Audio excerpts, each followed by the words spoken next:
김현정의 뉴스쇼 CBS 라디오와 함께하고 계십니다. 저는 퇴근길 시사잡기 정관용입니다.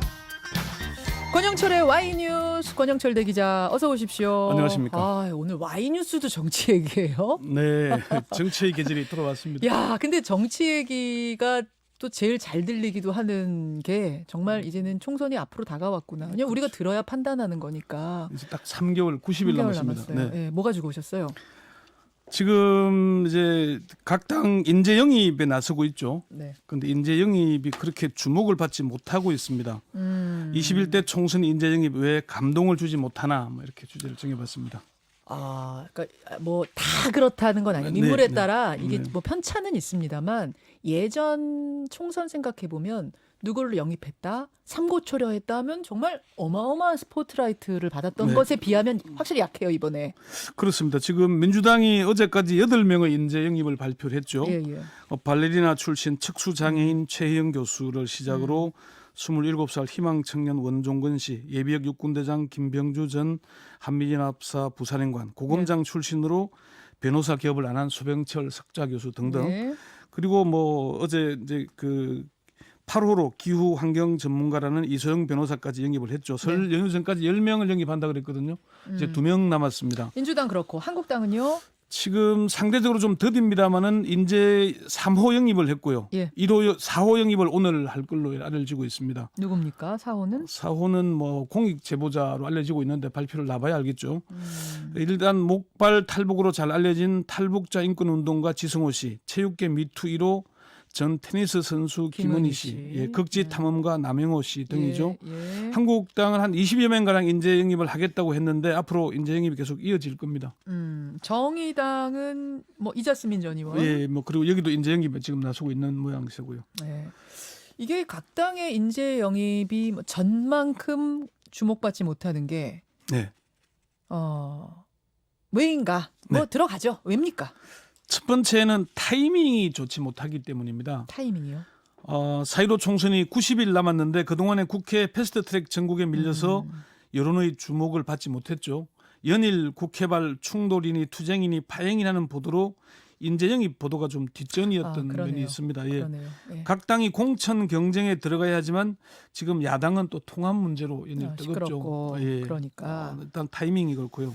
두 번째는요. 인재 영입이 그렇게 신선하지 않기 때문입니다. 신선하지 않다. 2012년 총선 당시에 여당이던 새누리당이 비대위 체제로 전환을 했죠. 예, 예.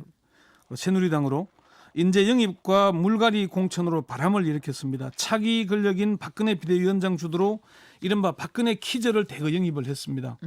일당을 야당에 내줄 것이라고 예상이 됐지만은 국회 과반을 넘겨서 일당을 차지했죠. 그러니까 지금에 와서 보면 아유 그때 그 박근혜 키즈가 뭐 이렇게 대단했어라고 지금은 이제 그러실지 모르겠지만 네. 그 당시로서는 그렇습니다. 굉장히 주목을 받았어요. 예, 상당히 주목을 받고 바람을 일으켰습니다. 예. 2016년 총선에서는 민주당이 문재인 대표의 주도로 더 어벤져스로 명명된 인재 영입 바람을 일으켰죠. 더 어벤져스. 그게 이제 표창원 의원이었고. 영입 1호 표창원, 조응천 의원이었고. 영입 22호가 조홍천 의원 이랬죠. 그렇죠. 이른바 문재인 키즈로 불리는 바람을 일으켰습니다. 예. 분당으로 한때 위기를 맞았지만은 김종인 위원장 영입 카드로 새누리당이 200석을 차지할 것이다 그런 전망을 깨고 1당을 올랐었죠. 그렇죠.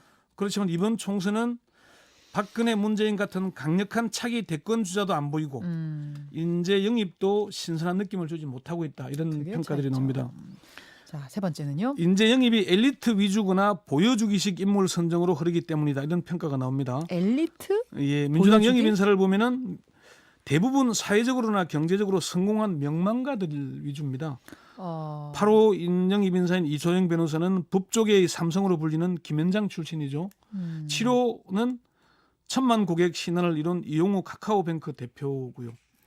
최창렬 용인대 교수는 각 당의 인재 영입이라는 게 조금 특색 있는 젊은 사람 발굴하는 작업으로 보이거나 유권자 보기에 늘 하던 거라 생각하는 것 같고 선거 임박에서 보여주기식 행사에 그치고 있으니까 감동을 못 주고 있는 것 같다 이렇게 평가를 했습니다.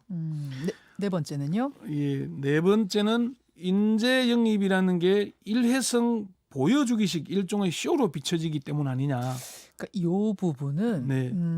과거에도 이렇게 인재 영입 막 행사하고 커다란 스포트라이트 받고 했지만 네. 나중에 보면 뭐 대단하게 그 인재들이 활약하지 못한 것들을 경험해 왔잖아요. 아까 이자스민 의원 영입했지만은 뭐 이주민 출신의 꽤 주목을 받았지만 아무런 별 역할 없이 당에서 뭘 잘 안 시켰다잖아요. 이자스민 의원의 그러니까 말에 그게 따르면 딱 선거용 좀 왕따당했다 이제 예. 이런 얘기 하잖아요. 그게 매번 되풀이 되는 비판이지만은 정치가 후진적이어서 예. 그런지 개선이 안 되고 있는 겁니다. 청년 정치인의 탄생은 인재 영입, 인재 육성으로 이루어져야 하는데 대부분이 깜짝 인재 영입으로 이루어지고 있는 게 현실이고요.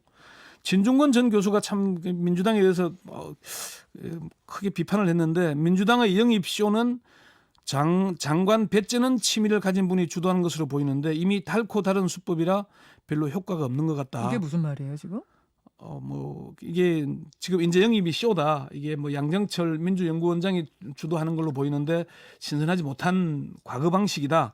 어차피 그분들은 일회용이고 추인금이다.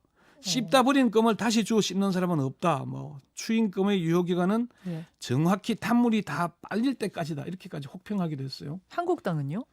한국당도 이미 뭐 박찬주 대장 영입하면서 소동을 많이 일으키고 있잖아요. 뭐 거기는 너무 큰 소동이었으니까 아예 뭐 말할 것도 없다. 20대 총선 당시에 민주당의 더 어벤져스 막내였던 오창석 씨는 인재 영입이 의미는 있지만은 문제는 당내 청년들이 주목을 못 받는다.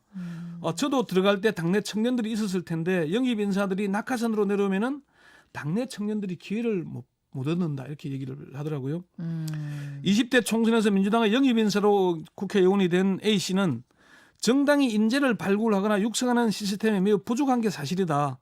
이렇게 엘리트 위주로 영입하면은 기존의 청년 조직은 그냥 부평초가 된다. 붕 뜨고 만다. 그렇게 얘기도 할 정도입니다. 다섯 번째는 연동형 비례대표자가 도입 취지가 무산됐기 때문입니다. 이건 무슨 말씀입니까? 원래 연동형 비례대표제는 비례 국회의원들이 상당히 많은 비중을 차지해야 되거든요. 그래야 되죠. 오히려 20대보다 지금 세석이 줄었죠. 예. 그래야 이게 사실 다양한 전문가들이 영입될 거 아닙니까? 뭐 어떤 분들은 그런 비판도 하더라고요. 아니 뭐 노동자, 농민들, 장사미사들은 영입하면 안 되는 거냐? 사회 경제적으로 성공한 스토리가 있는 사람들은 영입해야 되는 거냐? 그런 비판을 하기도 하거든요.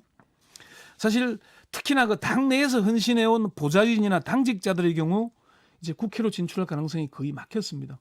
통상 그동안에는 각 정당이 기본적으로 여성 당직자, 남성 당직자 각 한 명씩 두 명은 보장을 했거든요. 그 이제 그것도 이제 거의 없어지게 되는 거죠. 그래요. 그렇게 되는 겁니다. 그래서 당직자들 불만이 꽤 쌓여 있더라고요. 민주당의 한 중견 당직자는 준연동형으로 바뀌고 나서부터 기대 안 한다. 솔직히 재미도 없고 의욕도 안 나고 낙도 없다. 당직자들 사이에서는 불만이 상당히 쌓여 있다 이렇게 얘기도 할 정도입니다. 근데 그렇다고 해서 네. 인재 영입을 또 안 할 수는 없는 거 아닙니까? 해야죠. 해야죠. 이래 인재 영입이 각 정당을 위해서나 한국 정치 발전을 위해서 당연히 해야 합니다. 그렇지만 이렇게 보여주기식 깜짝소리 할 것이냐 아니면은 4년 내내 차기 당을 위해서 새로운 부족한 인재들을 좀 미리 발굴해서 키운다. 그럴 거냐.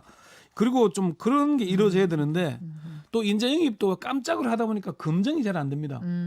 정부에서도 왜 그 고위공직자 임명하다 보면은 검증 불발로 인해서 막 낙마하는 경우가 생기잖아요. 예. 그럼 당직자는 정부 조직이 아니다 보니까 사적인 검증하고 말잖아요. 검증이 안 돼서 논란이 일으킨 경우가 종종 있죠. 인재 영입은 어떻게 이루어지는데요? 보통? 인재 영입은 지금 민주당의 경우는 들어보니까 양정철 민주연구원장이 주도해서 면접도 하고 인터뷰도 하고 해서 뭐 통과가 되면은 아까 추천을 받아서 인재 영입 위원장인 당 대표가 결정하는데 예. 인재 영입 위원장이면은 위원이 있어야 되잖아요. 예. 위원이 없다고 합니다. 아하. 그러니까 밀실에서 이루어진다는 비판을 받는 게 그런 구도고 한국당도 황교안 대표가 개인적으로 주도하는 방식이 되다 보니까 박찬주 전 대장 같은 그런 소란을 일으키게 되는 것이죠. 그렇죠. 이게 민주정당인데 전혀 민주적으로 운영되지 못하고 있는 게 현실이다 보니까 이런 비판을 받는 겁니다. 사실 우리가 핀란드의 30대 총리 이야기하지만 이 사람은 10년 이상 정치를 맞아요. 한 사람이고요. 맞아요. 예. 미국의 오바마 전 대통령도 20대부터 정치를 했다 그러잖아요. 예. 우리는 그런 정치도 사실 전문 영역인데 아무나 할 수 있다는 생각을 갖고 있는 게 문제가 아닌가. 정치가 안 바뀌면 세상이 안 바뀝니다. 그게 주권자들이 정치가 바뀌어야 세상이 바뀐다는 걸 갖고 아마 투표를 제대로 해야 되지 않느냐 저는 그렇게 봅니다. 권영철 기자 수고하셨습니다. 네.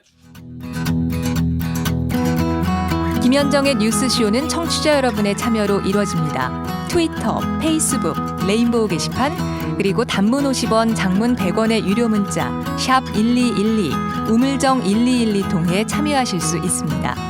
김현정의 뉴스쇼, 여러분과 함께 만듭니다.